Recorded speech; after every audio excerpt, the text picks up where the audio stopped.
사무엘상 3장 1절부터 10절까지 본문을 가지고 하나님의 부르심이라는 제목으로 말씀을 증거하고자 합니다. 여러분, 인생에서 중요한 것은 속도일까요? 방향일까요? 제가 어제 우리 부흥회 집회 강사 목사님 식사 대접하는데 저도 끼어서 좀 대접을 받았습니다. 근데 시간은 일찍 나왔는데 일식 식당이어서 그냥 이 구글로 음성으로 뭐라고 했더니 제가 가려고 하는 식당이 나온 게 아니라 다른 쪽에 있는 식당이 나왔습니다. 근데 제가 그걸 확인도 하지 않고 바로 구글 맵을 눌러서 드라이브에 갔습니다. 비도 오는데 열심히 갔습니다. 그런데 제가 도착한 곳은 제가 가야 될 식당이 아니라 다른 곳이었습니다. 속도도 냈고 신호가 빨리 바뀌지 않으면 다급해하기도 했는데 방향이 잘못되니까 아무리 빨리 가도 저는 그 목적지에 제대로 도착할 수가 없었습니다. 어떨 때는 우리의 인생이 참 그런 것 같습니다. 열심히 사는 것 굉장히 중요하고 빨리빨리 하는 것도 중요하고 학교를 4년 동안 공부해야 되는데 3년 만에 우등 졸업하는 것도 좋을 수 있고, 하지만 더 중요한 것은 내가 바른 방향으로 가고 있느냐라는 겁니다. 내가 원하는 방향으로 가느냐라는, 내가 즐거워하는 그런 방향으로 가고 있는가, 그 사실이 매우 중요한 것입니다. 돌이킬 기회가 우리의 인생에 얼마나 많이 남아있을지 모르지만 우리가 하나님을 믿는 삶에 있어서도 내가 내 인생에 많은 시간들을 들이고 물질을 들이고 하는, 그렇게 나아가는, 살아가는 그 인생의 하루하루가 한 걸음 한 걸음이 이 바른 방향을 향해서 가고 있는지 우리의 삶을 돌아보았으면 합니다. 이제 우리가 사무엘서를 3주째 하나님 말씀을 보고 있습니다. 큰 그림을 보아야 우리가 바른 방향으로 갈 수가 있겠죠. 그래서 사무엘 상하의 큰 그림은 뭐냐면 하나님 나라입니다. 우리 한번 따라서 해볼까요? 하나님 나라. 우리는 어느 나라에 살고 있습니까? 믿음이 다들 좋으시죠, 그렇죠? 미국에 살고 있는데 하나님 나라에 살기도 합니다. 미국에서 살고 있다는 큰 그림을 놓치면 미국의 법을 지키는 것도, 미국의 문화를 우리가 이해하는 것도, 미국에서 사용하는 영어라는 언어를 사용하는 것도 잊어버리고 살아갈 수가 있죠. LA는 정말 한국인지 미국인지 헷갈릴 때가 참 많습니다. 한국 사람만 만나고 한국 음식만 먹고 한국말만 하기 때문에. 그런데 미국에서 살고 있는 것입니다. 그래서 우리가 성경을 읽을 때 매주 한 주 사무엘서를 봐가면서 사무엘서가 말하고 하려는 것이 무엇인가? 그것은 무엇입니까? 하나님 나라라는 겁니다. 그 더 큰 그림에서 보면 구약 성경과 신약 성경이 있는데 이 신구약 성경 전체도 무엇을 말하려고 하냐면 하나님 나라에 대해서 이야기하려고 하는 겁니다. 그리고 그 하나님 나라에서 제일 중요한 것은 무엇이냐면 하나님의 부르심입니다. 하나님께서 온 천지 만물을 창조하신 것을 믿으십니까? 하나님이 지으셨죠. 하나님이 지으시고 그 지으신 세계를 어떻게 다스려 가게 하셨습니까? 창세기 1장 28절을 보면 아담을 향하여서 네가 생육하고 번성하여 땅에 충만하라. 그리고 이 하늘에 있는 것과 땅에 있는 것과 바닷속에 있는 모든 것들을 네가 다스려라 라고 말씀하셨습니다. 그러니까 아담을 지으시고 나서 부르신 겁니다. 부르셔서 그에게 사명을, 미션을 맡겨주신 겁니다. 온 세상을 다스리고 통치하라고. 그런데 아담이 죄를 짓고 타락해서 에덴 동산에서 쫓겨났습니다. 그 사명도 잊어버렸습니다. 그런데 하나님께서 우리 인간을 그대로 내버려 두지 않으시고 다시 예수 그리스도를 이 땅에 보내주시고 예수 그리스도께서 우리를 위하여 십자가에 대신 죽으심으로 우리의 죄가 사함을 받고 다시 우리가 하나님께 무엇을 받게 된 것입니까? 부르심을 받았습니다. 여러분은 하나님의 부르심을 받으셨습니까? 하나님이 우리를 부르셨습니다. 그냥 부르신 게 아니라 그냥 한번 불러봤다. 너 잠자는지 깨어있는지 확인하려고 불러봤다, 이게 아니죠. 뭐 하려고 부르신 겁니까? 우리에게 사명을 맡겨주시려고, 하실 일을 우리에게 주시려고 하나님이 우리를 부르신 것입니다. 그래서 오늘 이제 본문을 가지고 하나님의 부르심을 받는 사람은 어떤 사람인가? 바꾸어 말하면 어떤 사람이 하나님의 부르심을 받는가를 살펴보려고 합니다. 첫 번째는 하나님을 섬기는 사람이 하나님의 부르심을 받습니다. 여러분은 미국 대통령 중에서 누구를 가장 좋아합니까? 아마 1위는 링컨 대통령일 겁니다. 또 최근에 있었던 대통령 중에서는 어떤 대통령을 좋아합니까? 참 신앙이 좋으셨던 대통령이 있죠. 지미 카터 대통령입니다. 지미 카터 대통령은 17세부터 주일학교 교사를 시작했습니다. 그리고 미국 대통령이 된 후에도 17번이나 워싱턴에 있는 교회에 가서 주일학교 교사로 섬겼습니다. 여러분, 이해가 되십니까? 미국 대통령이 얼마나 바쁘겠습니까? 바쁜 중에도 예배를 드리러 갔으면 가장 좋은 자리에 앉아서 가장 최고의 대우를 받으면서 예배를 드리고 싶을 텐데, 지미 카터 대통령은 내가 미국 대통령으로 정부의 부르심을 받은 것보다도 내가 하나님 나라의 백성으로서 하나님의 부르심을 받아서 주일학교 교사가 된 것을 더 최고의 영광으로 생각했습니다. 그리고 그는 미국 대통령 재임 기간보다도 퇴임한 후에 더 멋있는 삶을 살았습니다. 여러분, 헤비타트 운동을 아시죠? 집 없는 사람들, 가난한 사람들이 집을 지어주는데 돈만 기부하는 것이 아니라 그 나이에도 망치를 들고 못을 들고 가서 이 지붕을 고쳐주고 집을 만들어주는 그런 운동에 동참하고 기부에 앞장서는 삶을 살았습니다. 그리고 더욱 놀라운 것은 그가 지금 암투병 중인데도 그 자신의 질병을 고쳐서 더 한 해라도 더 살겠다는 그 욕망을 추구하는 것보다 하나님께서 처음 나를 부르신 자리가 주일학교 교사이기 때문에 내가 주일학교 교사로서 아이들에게 복음을 증거하면서 내 사명 감당하겠다고 생각하고 지금도 계속해서 그 주일학교에서 교사로서 가르치고 있다고 합니다. 그래서 그 주일학교 그 학생들이 아닌 사람들이 800여 명이 매주 그 교회 가서 지미 카터 대통령이 살아있는 동안 아이들에게 가르치는 그 말씀을 듣고 싶다고 있는데 그 예배당으로 다 들어갈 수가 없어서 줄을 서서 기다릴 정도라고 합니다. 여러분, 참 여러 직업을 갖고 인생을 살아갈 수도 있겠지만 이 세상에서 가장 강대국이고 멋있는 나라인 미국의 대통령이 됐으면 참 그것으로 인생을 만족하며 살 것 같습니다. 하지만 지미 카터 대통령은 하나님께서 온 세상을 창조하셨고 그분이 온 우주 만물을 지금도 다스리고 계시기 때문에 그분이 나와 같은 죄인을 불러주시고 그리고 나와 같은 죄인을 부르시기 위하여 나를 위하여 십자가에 죽으셨다는 그 복음에 감격해서 그 주님의 부르심이 자신의 인생의 전부가 되는 삶을 살 수가 있었던 것입니다. 그리고 하나님이 부르신 그 자리에서 하나님을 위하여 섬기는 그 삶, 그 삶이 참 멋있는 인생인 것입니다. 오늘 본문을 보면 그렇게 하나님을 섬기는 한 사람의 이야기가 나옵니다. 1절 말씀 우리 함께 읽어보겠습니다. 아이 사무엘이 엘리 앞에서 여호와를 섬길 때에는 여호와의 말씀이 희귀하여 이상이 흔히 보이지 않았더라. 누가 여호와를 섬겼습니까? 사무엘이 섬겼습니다. 근데 그 사무엘이라는 단어 앞에 어떤 수식어가 붙어 있습니까? 아이 사무엘이라고 강조해 주고 있습니다.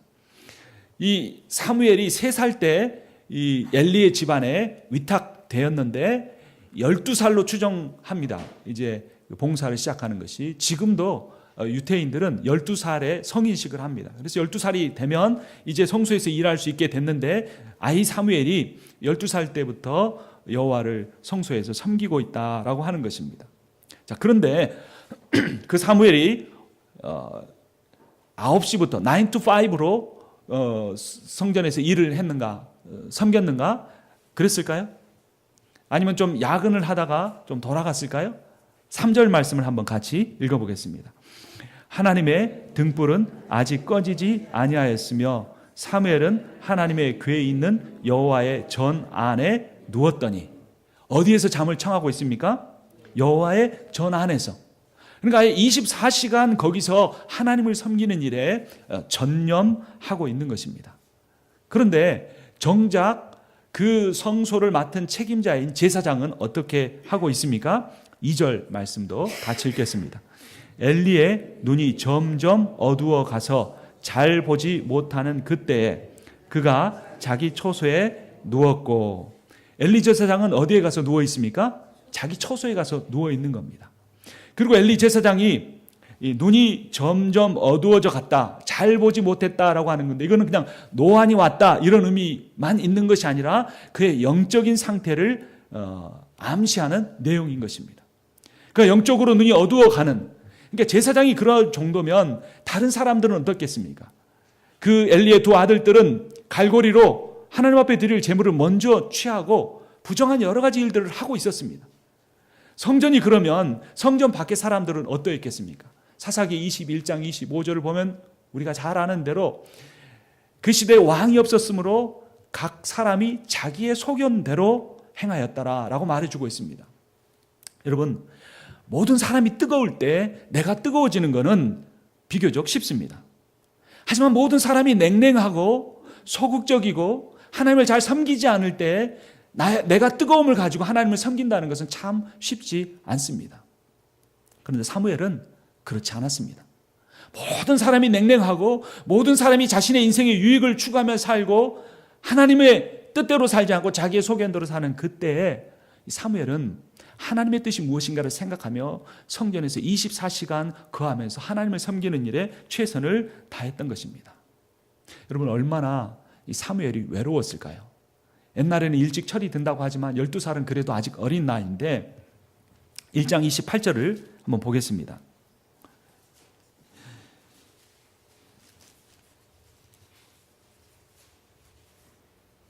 그러므로 나도 그를 여호와께 드리되 그의 평생을 여호와께 드리나이다 하고 그가 거기서 여호와께 경배하니라. 그래서 어머니 한나가 사무엘을 맡기는 장면이 그곳에 나옵니다.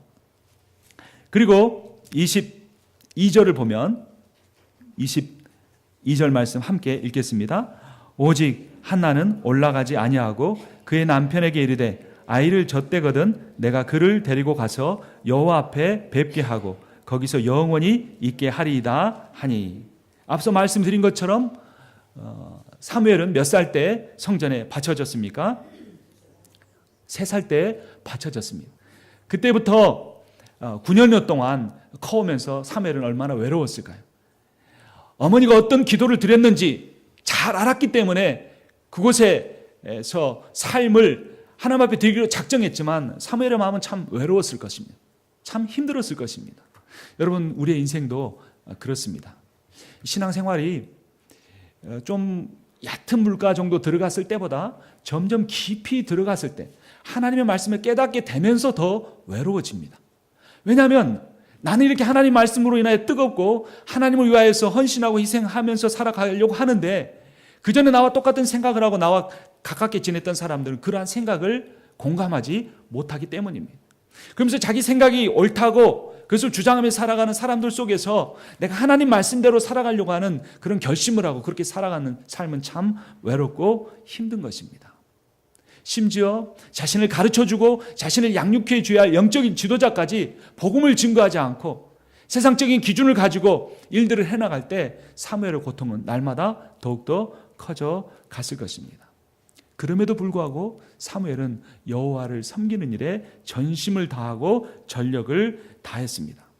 여러분, 만약 여러분에게 한 장의 편지가 정부로부터 온다면 여러분 어떤 기분이 들겠습니까?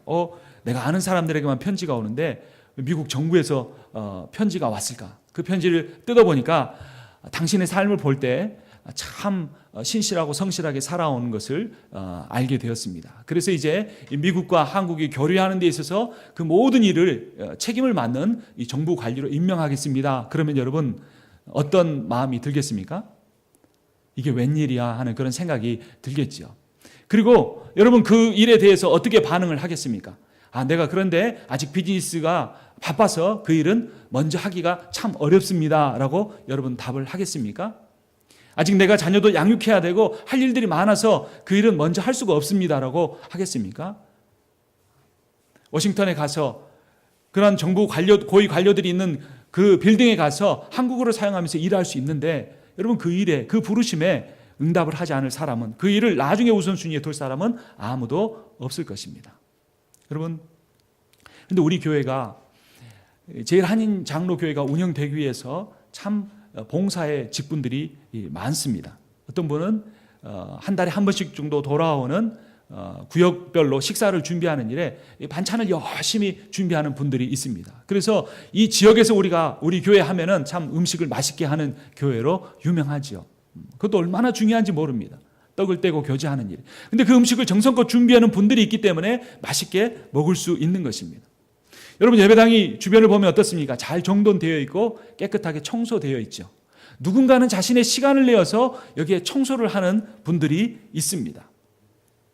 또한 찬양팀을 보면 여러분, 예배 시간에 얼마나 뜨겁게 찬양하는지 모릅니다. 그런데 그 찬양을 여기에 서기 위해서는 여러분들이 다 집으로 돌아간 뒤에 이거 남아서 연습을 하고 또 남들보다 더 일찍 와서 그 찬양을 연습해서 기도하는 마음으로 서기 때문에 그들의 뜨거운 찬양의 열기가 우리에게까지 와서 예배를 드리는데 큰 도움을 받는 것입니다.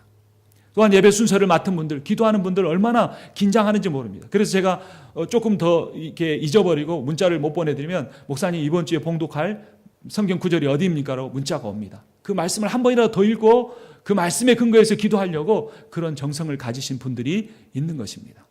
한 교회가 세워져 가기 위해서 그렇게 보이는 곳에서 보이지 않는 곳에서 봉사하고 헌신하는 분들이 있기 때문에 이 제1한인장로교회가 움직여 가는 것입니다.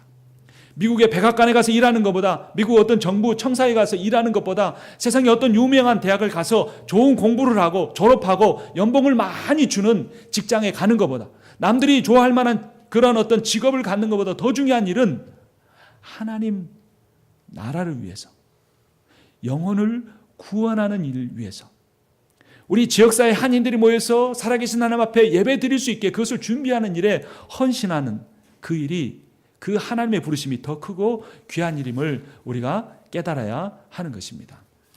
그래서 하나님의 부르심에 응답하는 사람은 하나님을 섬기는 사람입니다. 두 번째, 하나님의 부르심에 응답할 수 있는 사람은 권위에 순종하는 사람입니다. 여러분, 사람에게 순종하는 분이 하나님에게도 순종할 수 있습니다. 사람을 사랑하는 사람이 하나님을 바르게 사랑할 수 있습니다. 사람을 잘 섬기는 사람이 하나님을 잘 섬길 수 있습니다. 이 사무엘이 하나님의 음성을 들었는데, 그 하나님의 음성을 처음 들었을 때 그 전까지는 한 번도 하나님의 음성을 듣지 못했기 때문에 사무엘은 그 음성이 하나님의 음성이 아니고 자기를 양육하고 지도해주는 엘리 제사장의 음성이라고 생각을 했습니다. 그래서 어떻게 반응을 합니까? 사무엘서 3장 5절 말씀, 4절 말씀을 보겠습니다. 여호와께서 사무엘을 부르시는지라 그가 대답하되 내가 여기 있나이다 하고 엘리에게로 달려가서 이르되 당신이 나를 부르셨기로 내가 여기 있나이다 하니 라고 기록해 주고 있습니다. 여러분, 먼저 사무엘이 4절에 보면 무엇을 먼저 합니까? 뛰어가기를 먼저 합니까? 대답을 먼저 합니까? 대답을 먼저 합니다. 제가 이 구절을 자세히 읽지 않았을 때는 저는 사무엘이 뛰어가서 엘리 제사장에게 제가 여기 있습니다 이렇게 말하는 줄 알았습니다. 근데 사무엘이 소리를 듣자마자, 눈을 뜨자마자 뭐부터 하는 겁니까? 제가 여기 있습니다 하고 큰 소리로 외친 겁니다. 그 다음에는 어떤 반응을 보입니까? 엘리에게로 걸어갔습니까?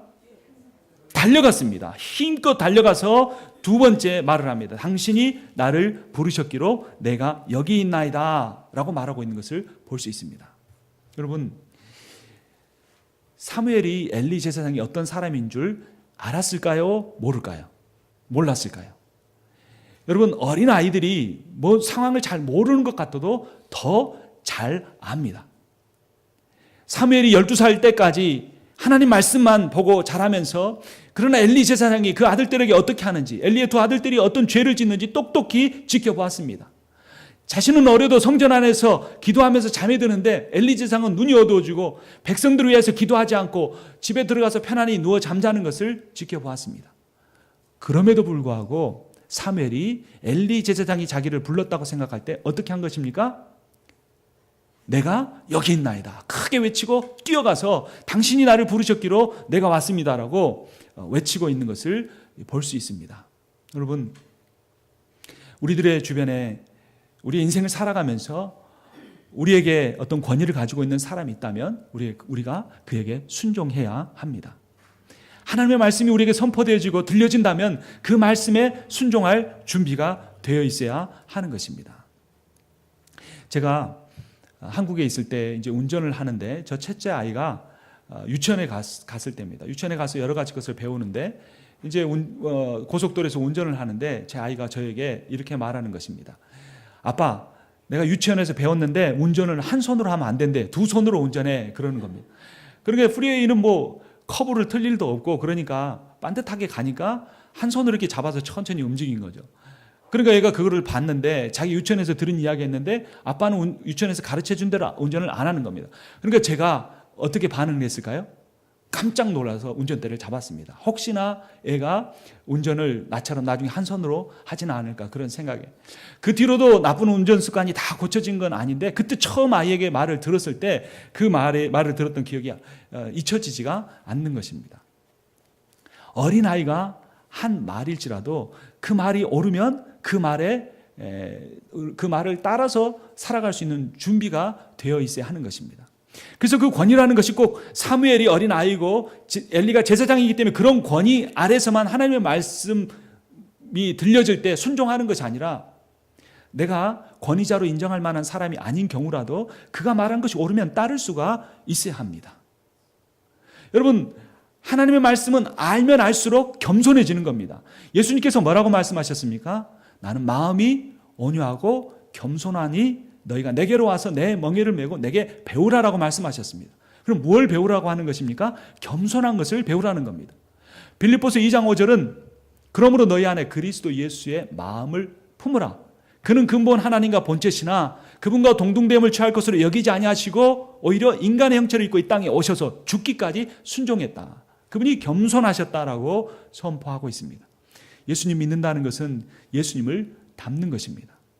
예수님처럼 겸손한 삶을 사는 것입니다. 귀를 쫑긋하게 세우고 여러분 한번 들어보십시오. 어떤 사람을 통해서 나에게 하나님의 말씀을 들려주시는지.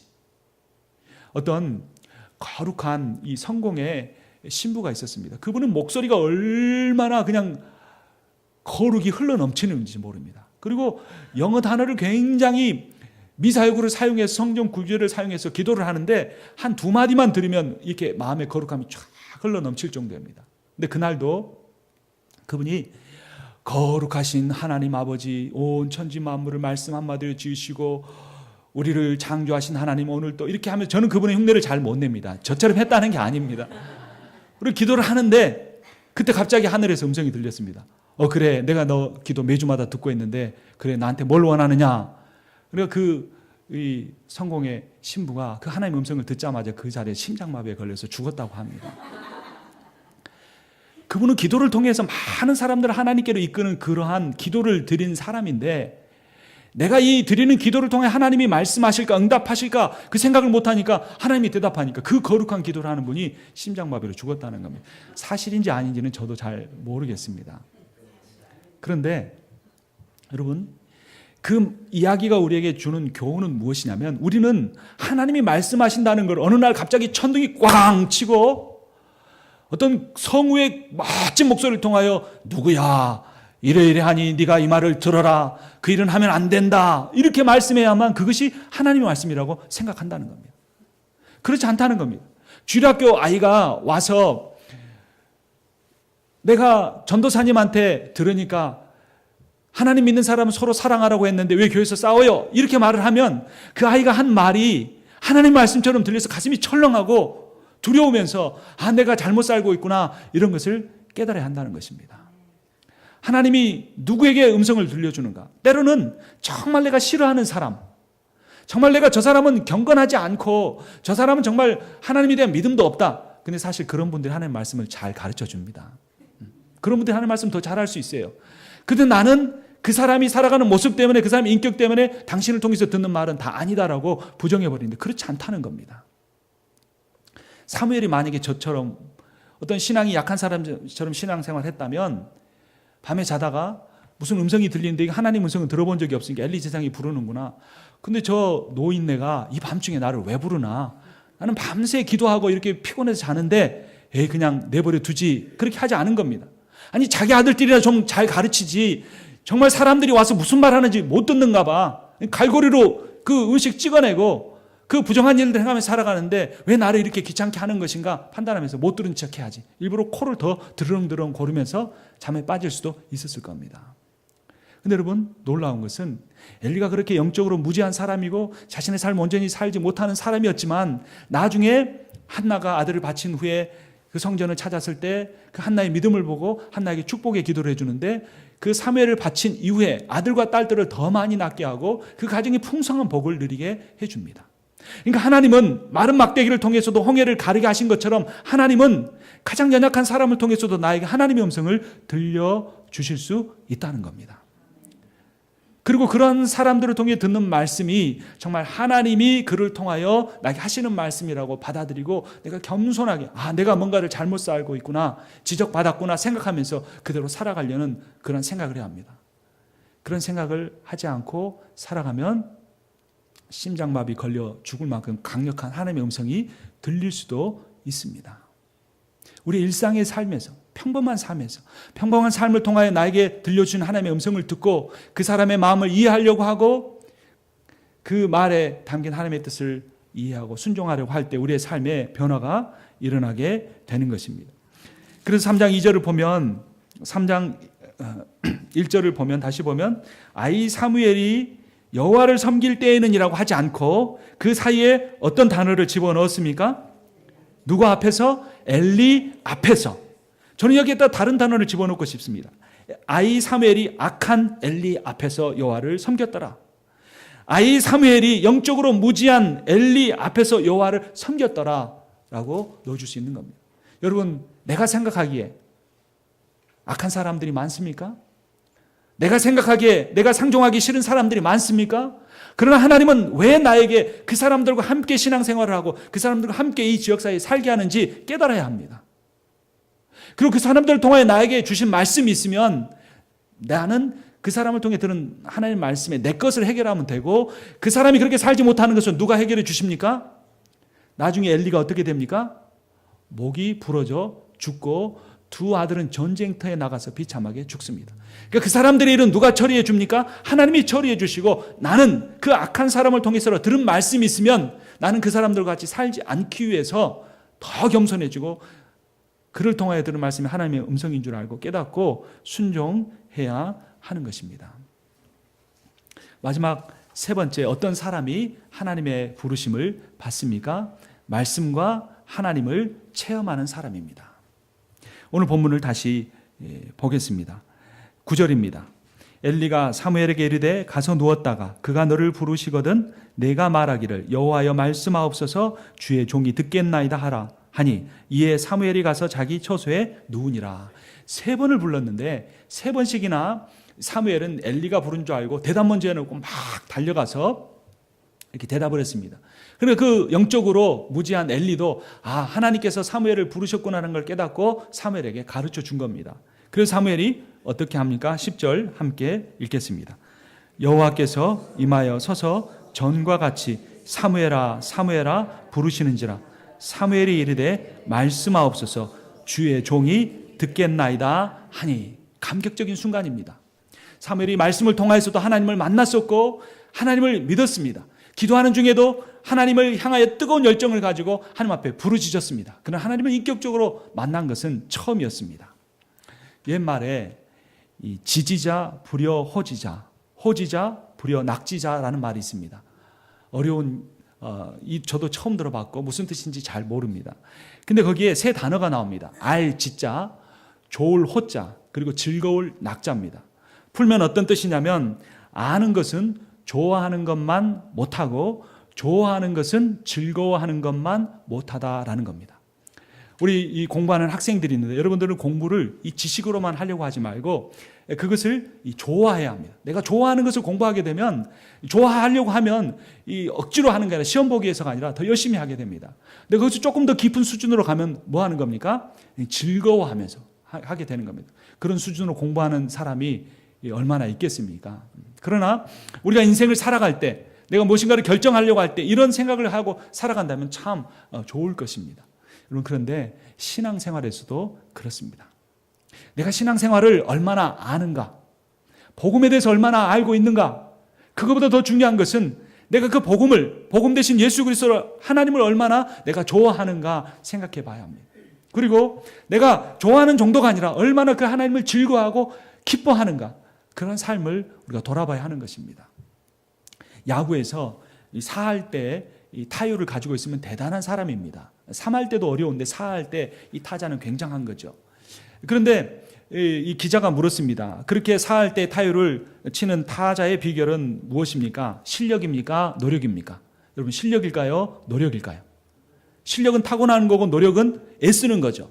그런데 그 타자는 제가 4할 때까지 이르게 된 건 실력도 아니고 노력도 아닙니다. 3할 때까지는 실력이나 노력으로 되지만 4할 때의 타율을 하려면 거기에 중독돼야 합니다. 이렇게 말했습니다.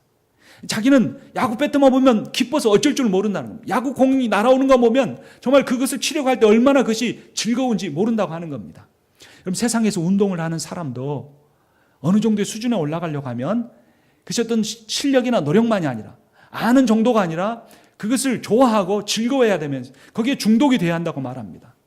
여러분, 나는 어떻게 신앙생활을 하고 있습니까? 제가 부흥집회에 참여하면서 그 부흥 강사 목사님을 통해 들은 이야기 중에 하나, 간증을 하려면 10년 전치, 20년 전치는 하지 말라고 그런 이야기를 들었습니다. 간증은 뭐 해야 한다고 합니까? 따끈따끈해야 한다. 지난주에 있었던 일이나 어제 있었던 일이 간증이 된다는 겁니다. 근데 여러분, 간증하라고 한다면 여러분은 언제 이야기를 꺼내고 싶습니까?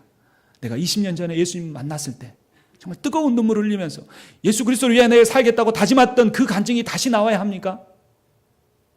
그것도 중요하지만 내가 지난 한 주를 살아가면서 내가 어떤 마음을 가지고 주님과 동행했는지 우리의 삶을 돌아봐야 합니다. 여러분, 인생은 사실 낙이 없습니다. 물질을 아무리 모아도 그 물질이 내게 주는 그 낙은 그렇게 크지 않습니다. 잠깐뿐입니다. 유효기간이 얼마 가지 못합니다. 사람의 인정도 마찬가지입니다. 그러나 살아계신 하나님이 온 세상을 다스리고 계시고 그분이 살아계시고 그 거룩하신 하나님이 나를 너무나도 좋아하셔서, 나를 너무나 기뻐하셔서 나와 함께하기를 원하시는 것입니다. 사무엘을 2번씩이나 사무엘아 사무엘아 부르셨던 것처럼 하나님은 호렙산 떨기나무 가운데서 모세야 모세야 2번씩 부르셨고, 다메섹 도상에서 바울을 향하여 바울아 바울아 사울아 사울아 2번씩 외치셨습니다. 여러분, 하나님도 지금 나의 이름을 부르고 계십니다.